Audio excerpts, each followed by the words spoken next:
In this video, we're going to unpack the importance of self-awareness and how becoming more self-aware is a key component of holistic leadership health. Now, before we get started, I want you to answer this question.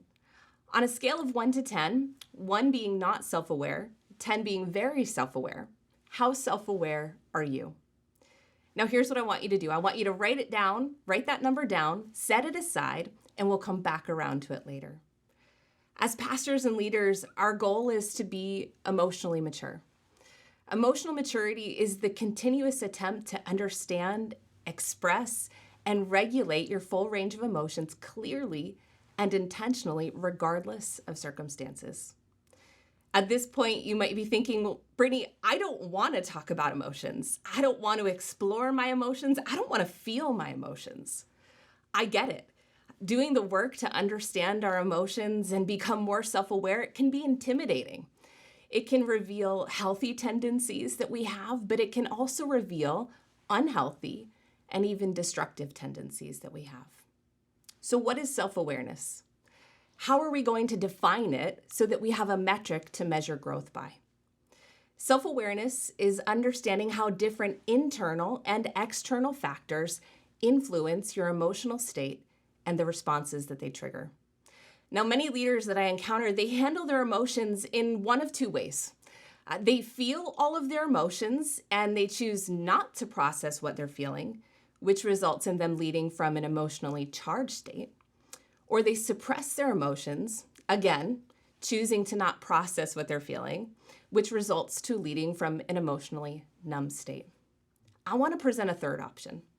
What if we could lead from an emotionally informed state? What would happen in your personal life and leadership if you could do the work to name the emotion that you feel, explore what triggered that emotion, and evaluate your habitual response to that emotion? How would that impact your personal emotional state? How would that impact your relationships? How would that impact your team interactions? How would that impact your ability to pastor people through the most challenging and painful seasons of their lives? I want to start by talking about what's at stake. Why is it so important to become a more self-aware leader? When we're unaware of our emotional state, our emotions often dictate our decisions and determine our actions and reactions. When we're emotionally charged, we may tend to react to challenging situations in a negative way. Let me give you an example of what I mean. I'm a mom. I have four children. My kids are relatively young. My oldest is 12 and my youngest is 6. Every night before bedtime, my whole family stops what they're doing and together we clean up the house. And every night, my kids know what to expect because this is our routine. Still, and probably at no surprise to you, there are times when my kids don't want to clean the house. They get frustrated, they start fighting with each other, they tattle on their sibling for not cleaning up as much as they are, and inevitably, one of my kids will come to me and say, "I'm not picking that up, it's not my mess." So angry and frustrated that the kids aren't following through with my instructions to finish the task that I assigned to them, I start yelling, and I continue yelling out orders until the house is clean. So let's take a moment and assess what's going on in my emotional state in that moment. In that moment, I felt frustration and anger. And even though I had given my children instructions, they didn't listen to or follow through on what I had asked them to do. They didn't meet my expectations. And so in response to the frustration and the anger that I felt, I reacted to the situation and irrationally lashed out at my children to make myself feel better. Now, I'm not a naturally angry person, and yelling is not my go-to response to unmet expectations. But what if my habitual response to my children when they do not meet my expectations is to lash out and to yell at them? How does that impact my personal emotional state? How does that impact my relationship with my children? What am I teaching my children? Let's look at this response in the context of a team. If my habitual response to team members who don't meet my expectations is to lash out and yell, how does that impact team interactions? If someone in the church saw me lash out at a team member, would that person be willing to come to me and share their challenges? Probably not.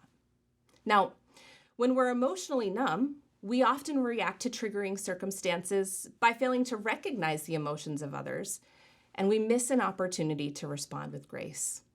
Let me give you an example. It's Sunday morning, you finish preaching, you pray, you dismiss church, and then you walk off stage and you sit down for a moment before walking into the lobby to interact with the first-time guests.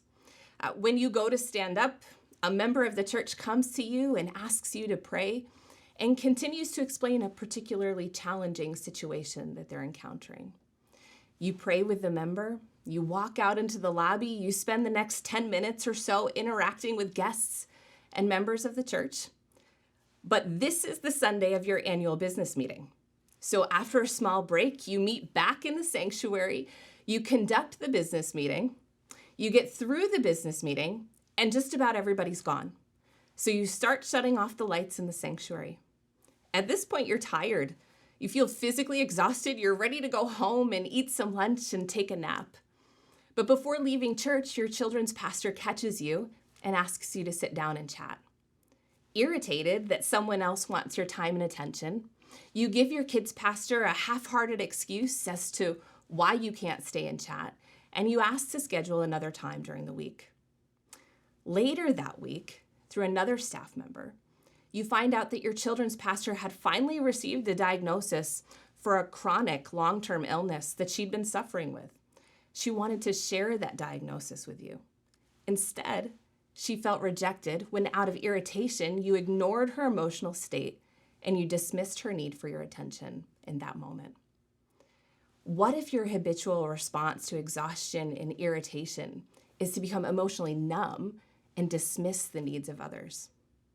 Now, everyone is unique, and depending on your upbringing, your personality, your experiences, and your values, we all process emotions and react to triggers in different ways. Whether we gravitate towards an emotionally charged state or a numb emotional state, when we remain unaware of our emotions and the responses triggered by internal and external factors, emotions can, and they often do, get the best of us. When we fail to develop the discipline of practicing self-awareness, we repeatedly react to triggers in unhealthy and destructive ways.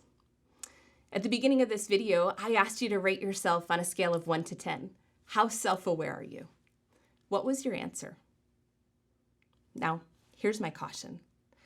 Our capacity for self-deception is astounding. Sometimes we think that we are more self-aware than we actually are. The Apostle Paul cautions us in Galatians chapter 6, verse 3. If anyone thinks that they're something when they're not, they deceive themselves. If we think that we are more self-aware than we actually are, we're deceiving ourselves. Now, is self-awareness a destination to be aspired to? No. Different stages and different seasons of life will require different levels of self-awareness. Being a self-aware leader is not about a destination, but rather a commitment to understanding your full range of emotions in each new season and with each new experience that you encounter. Maybe some of you are thinking, what if self-awareness isn't a gift that I have? Don't give up just yet. Self-awareness is as much a skill as it is an approach to life and thinking. And this is good news because skills can be learned. And when skills are learned, skills can be applied. And once you become aware of a skill or a tool that you have available to you, you can start the learning process to improve yourself. And here's the best part. Since self-awareness is a skill that can be learned, with time and with developed disciplines, everyone can have it.